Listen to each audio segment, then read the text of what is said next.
right, welcome back to another video, everybody. Today I'm going to explain my filtration down in my fish room, or really the lack thereof.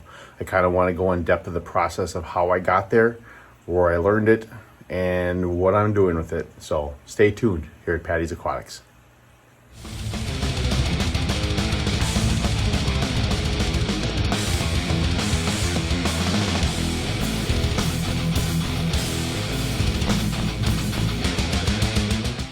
So in some past videos, I have mentioned that I don't run filtration down here in my fish room. So I want to take more of a deep dive into that and explain the whole process. While I do that, I'm going to try to multitask. It's about 5 in the morning here, and I usually come down here and check on my fish and give them a little feed in the morning sometimes, especially for the libraries, so they don't eat the babies as much. That being said, it was probably beginning of January when I started to take more of a deep dive into LRB Aquatics. If you're not familiar with him, I would go check him out. In my opinion, he's very knowledgeable when it comes to growing plants and breeding different species of fish. So anyway, his fish room, he does not run filtration. He doesn't even really run air.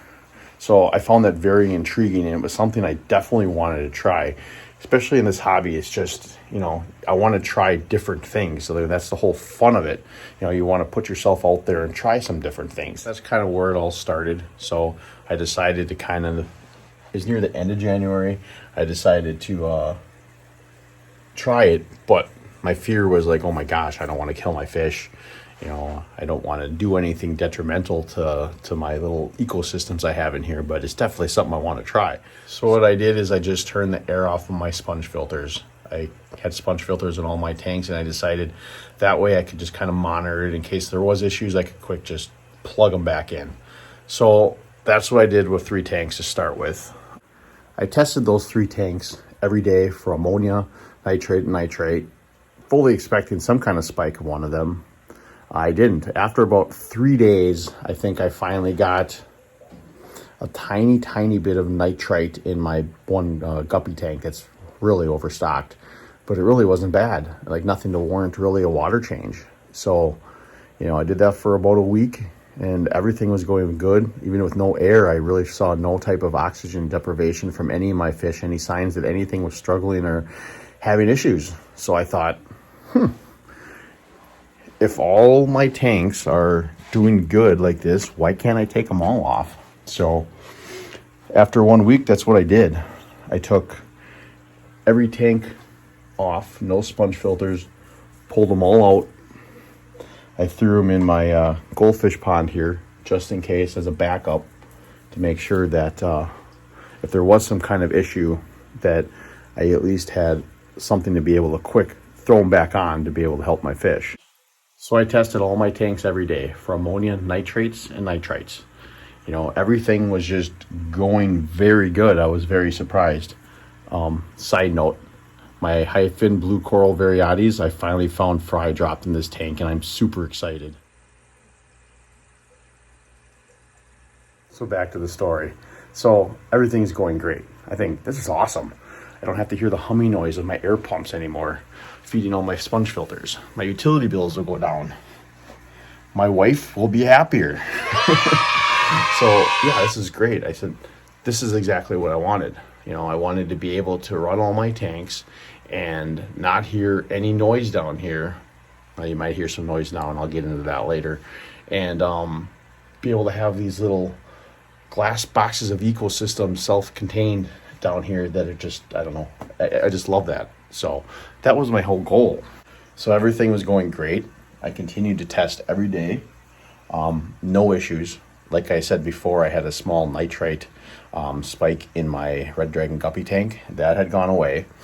I had a small one also in another guppy tank over here, but nothing bad. So everything was going great. It was probably 4 days after I initially started all. That's when I started to see a few issues. What was going on is that I noticed in my next tank over here that all my snails and shrimp were all sort of like huddled at the top of my rock pile over here. I'll show a little picture of this tank. So yeah, they were all huddled to the top of my rocks, all my snails first. It was like almost as if there was something dead in the tank. It's the only time I ever see my snails doing that, but there was nothing. They were just all huddled on the rocks. And then I noticed the shrimp starting to get up there too. So I'm thinking this is kind of weird. First, initially, because I see really no signs of any oxygen deprivation, I think, well, it's probably because I didn't have a heater in this tank. I'm thinking it was the winter. That's probably what's going on. It's just too cold. So I put a big heater in there and got the temperature up to like 75. And then I noticed the snails kind of went farther down on the rocks, but they still were kind of huddled up there. And I thought that was very weird. So I really was at a loss. I didn't know what it was. That's when I noticed some of my endlers gasping for air in this tank.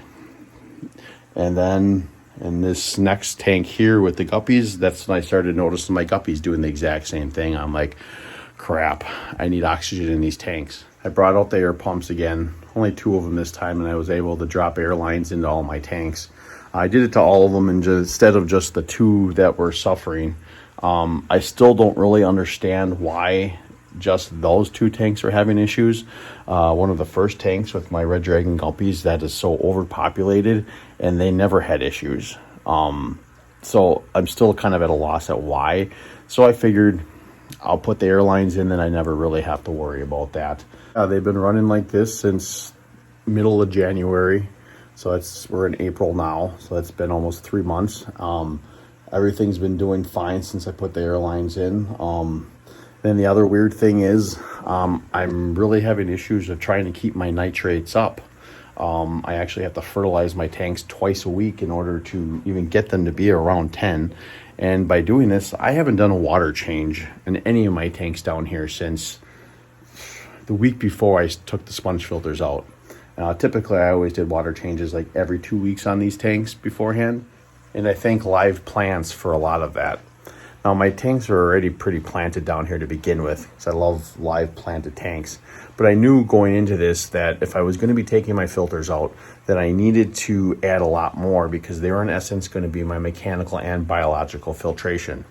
And that could lead to the next question I might get from people is, well, how after 3 months with no filtration in your tank, are they still thriving? They're still having babies, my fish, everything's growing. Well, if you think about it, beneficial bacteria is everywhere in your tanks. It's in your substrate, it's on your walls, it's on your plants, it's on your decorations, it's everywhere. That's what's filtering your tank and helping you with your nitrogen process. That being said, this is definitely something that I found really cool and interesting to do. And if something you've wanted to try, I mean, try it. That's what's the best thing about this hobby, is to try different things and to live and learn from the things that you do. But I don't know if it'll be great for every kind of fish. Now, I have all smaller community fish down here and it works great. If you have monster fish, it might be more of an issue, especially if you're struggling with nitrates to begin with. But strangely enough, I do have a indoor goldfish pond down here, and I have about 4 goldfish and a koi. And I took the filters out of this too. I do have a air bar in there currently, but I've had no issues as well. Same thing, barely any nitrates, have to fertilize twice a week. And it's been going great. Now, there is one tank I did keep a sponge filter in, and I'll show that one now. It's this tank right here with my rock shell dwellers. The reason I kept it in this one is because I don't keep live plants in here because they like to dig around in the substrate so much. I do have a little bit of duckweed at the top and a lot of algae, as you can see. So that does help a little bit with the nitrates, but I was worried about taking the filter out of there with all the babies and the population of this tank, that it may create some nitrate spikes and have some issues, and I really didn't want to lose any of the fry. So that's why I kept the sponge filter in this one. Well, that's my filterless tanks down here in my fish room. I feel like I've succeeded at it. I'm kind of happy to where it is right now, and I can't wait to see how far along it'll go. If this is something that you wanted to try, I mean, try it. You know, you see so much online about how you shouldn't do this or you shouldn't do that. You know, not everything is black and white. There's always gray areas. You know, they always say you should have filtration. You need to have a filter, a mechanical filter. You know, try different things. You know, look at these tanks, look at other people online and have them. They work. You just have to do it right and have the right situation. And I highly recommend it if it's something you've always wanted to try. Well, that's all I got for you.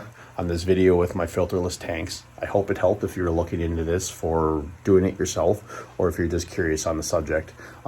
Please leave any comments if you have any other questions about any of this for me, or if you have any other tips for any other hobbyists out there. And then please like the video if you liked it. Think about subscribing to my channel, and if you do, hit that notification bell, because I have lots of content coming up. Then as always, thank you very much for watching, and we'll see you next time here at Patty's Aquatics.